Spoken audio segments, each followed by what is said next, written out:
Hoje a gente vai conversar sobre elegância no comportamento corporativo no que tange a mandar e-mails, né? Eu resolvi gravar esse vídeo aqui porque eu tenho falado repetidas vezes sobre o tema com alguns clientes e tenho percebido que a enxurrada de e-mails que a gente recebe, do jeito descuidado como as pessoas os enviam, é como se elas estivessem nos dizendo o seguinte: pouco me importa o seu tempo.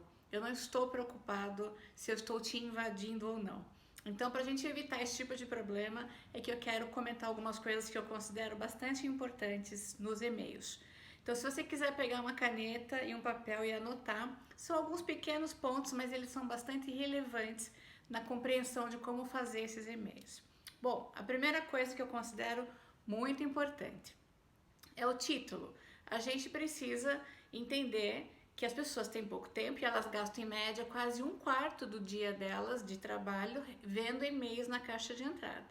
Então, se os títulos forem bem claros e específicos, fica mais fácil de saber se eu vou responder agora ou não o e-mail que eu estou recebendo. Portanto, tenha clareza na descrição do título. Não apenas assim, resposta do orçamento. Orçamento do quê? É da farmácia, é da marcenaria, é do mármore que eu pedi para ver, do óculos, do que é o orçamento?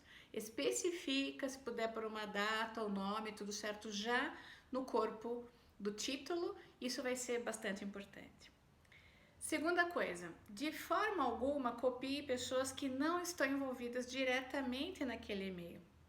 Eu sei que as pessoas fazem isso nas organizações com dois objetivos ao menos. O primeiro é constranger aquele colaborador que não está fazendo o que deve ser feito. E eu sei que às vezes você precisa que a pessoa realize algo e ela deixa para depois e não faz e compromete o projeto e o trabalho. E aí você vai e copia o chefe daquela pessoa, ou um diretor dela, ou outras pessoas, no intuito de dizer, ó, tô deixando claro para todo mundo que você tem que fazer isso. E se você não fizer, o seu chefe está vendo. A minha sugestão é que a gente nunca faça isso. A gente só copie as pessoas que estão diretamente envolvidas no processo, como eu disse antes. Se você estiver lidando com uma pessoa que é difícil, que não está cumprindo o papel dela, meu conselho é que ao invés de você copiar a pessoa por e-mail, que você chame essa pessoa para conversar em separado, mostre a importância do projeto, o quanto você precisa da atividade dela, se coloque à disposição caso ela esteja tendo alguma dificuldade e que a partir dessa conversa, se aí então ela não se comprometer em fazer, você deixa claro que você vai precisar levar esse assunto adiante para que as coisas aconteçam. Mas pelo menos você teve uma conversa honesta, sincera e de proximidade. Tirando essa questão, as pessoas que devem estar no e-mail, eu vou dar um exemplo aqui bastante simples, são aquelas que têm alguma ação, então você copia as pessoas. Então, por exemplo, supondo que eu tenha que fazer uma palestra de final de ano para uma empresa, ela está me fazendo uma cotação de lugar, mesas, equipamento, data show, planilha, lugar para especificar os banners, né? E aí tem a Ana, que é a secretária desse gestor, João, que está me cotando esse projeto. Então, duas pessoas estão envolvidas. A Ana, que é a secretária, que vai fazer a cotação das coisas, e o João, que vai aprovar ou não a verba para liberar para esse processo.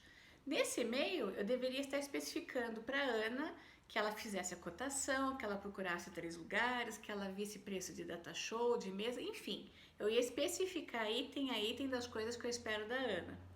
Do João, nesse corpo do e-mail que eu estou dando como exemplo, eu pediria que ele olhasse essas cotações depois de prontas, verificasse a viabilidade, né, de budget, se eles têm dinheiro e recurso para aplicar aquilo, e que me desse um retorno até a data tal. Percebe? Então, neste caso, os e-mails têm cópia para a Ana e para o João. Então, daí faz sentido, porque cada um deles tem um tipo de ação e uma data especificada. Dito isso, a próxima coisa que a gente deve considerar na hora de enviar um e-mail é prestar atenção no texto, né? Nós costumamos ser prolixos, às vezes explicamos de mais ou de menos, não falamos os nossos cumprimentos adequadamente. Sempre cabe e é elegante colocar um bom dia, uma boa tarde, uma boa noite, como vai, sem muita intimidade. Não esqueça de manter o profissionalismo, isso é importante. E fazer e-mails que sejam objetivos, claros. Corrija a ortografia, dê uma olhada se está tudo certo, antes de enviar esse e-mail. Isso é muito importante que você preze por ele, porque isso é um documento. Então, cabe aí uma atenção e um zelo de olhar se os e-mails estão adequadamente escritos, estão sendo claros e se coloca no lugar da pessoa. Será que se eu lesse esse e-mail sem estar conversando diretamente com a pessoa, eu entenderia? E pensa, você está dentro de um contexto que a pessoa não está. Então você precisa ser claro com o que está colocando. Outra coisa muito importante é na hora de escrever os teus e-mails, evite os excessos de exclamações, de interrogações, de negrito e caixa alta. Quando a gente coloca em caixa alta, por exemplo, é como se nós estivéssemos gritando: ei, me ouça aí. E isso pode ser muito deselegante. Então, cuidado para só colocar negritos e aspectos que forem realmente necessários no texto. Uma outra coisa que eu também acho que é importante a gente ter em mente é o seguinte: às vezes a gente não conseguiu falar pessoalmente com uma pessoa, um assunto importante, e a gente quer escrever por e-mail um feedback, quer dizer alguma coisa não muito agradável que tenha que ser por e-mail. Minha sugestão é que você escreva esse e-mail e guarde na sua caixa de e-mails para mandar no dia seguinte. Por quê?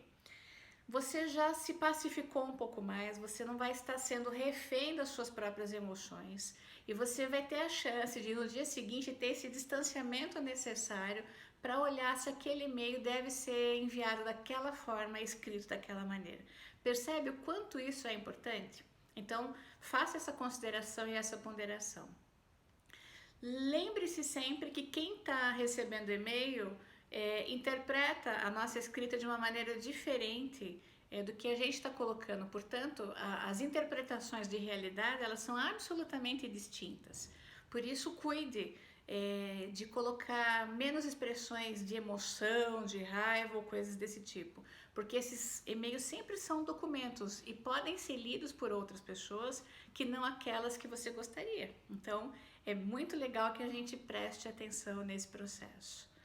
Minha sugestão é que quando os e-mails vierem com cópia para você e para mais um monte de gente, você diga: olha, a partir de hoje, os e-mails que não forem escritos diretamente para mim, eu vou passar a não lê-los. Portanto, se o e-mail é para mim, mande para mim.